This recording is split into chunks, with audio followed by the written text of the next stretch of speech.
Hi, a quick reminder that today is the homemade noodle and chicken dinner.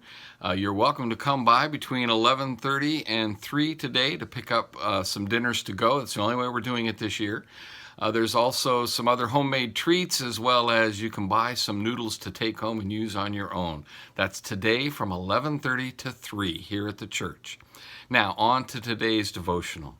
In today's gospel lesson, again in Matthew, chapter 24, verses 1 to 28, Jesus is talking of the end times. There's something that stuck out there for us to ponder. In verses 12 and 13, he says, "And because lawlessness will be increased, the love of many will grow cold. But the one who endures to the end will be saved." There's a lot that Jesus says in this chapter that is sad and frightening and scary and can be overwhelming.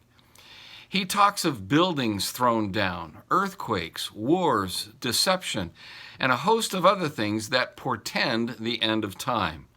And here in the midst of all of that, he speaks of love growing cold as a result of lawlessness. His words draw us to the ideas of weariness and apathy. It comes across as being surrounded by such a breakdown in society and social norms that a person simply withdraws, that there is seeing no hope in anything. There's no reason to get out of bed in the morning. It has the feeling that, well, God seems not to care anymore since there's nothing but lawlessness around, so why should I care? Jesus equates this sort of attitude with a love grown cold. That's such a very sad thing to ponder, isn't it? That without a love to guide or hope in, the fire of life has gone out of a person. Oh, they may still be walking around, but with nothing living or animate in them. And then Jesus says, "But the one who endures to the end will be saved." And there is where we find hope. A bit of light breaking through the gloom and the sadness. It's not that Jesus is piling on and saying, fake it till you make it. No, he's telling us that there will be an end to such sorrow and sighing. And that at that end, there will be salvation. And there's good news at last. And how do we get to that place of salvation? Only through what he himself endured, by Jesus going to the cross and enduring the pains of unjust suffering and sacrifice.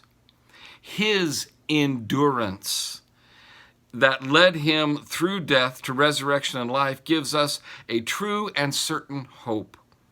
We can endure the lawlessness around us because he has overcome that. And he has risen triumphant over death and despair to new life and a new love. Having the sure hope of that new life given to us by his grace, we need not fear our hearts growing cold. We can endure because he has endured. We can hope and see life through to its end because he is who awaits us. We have the hope of certain salvation that sees us through. Today I pray God's peace and grace warm our hearts and comfort our minds. Goodbye.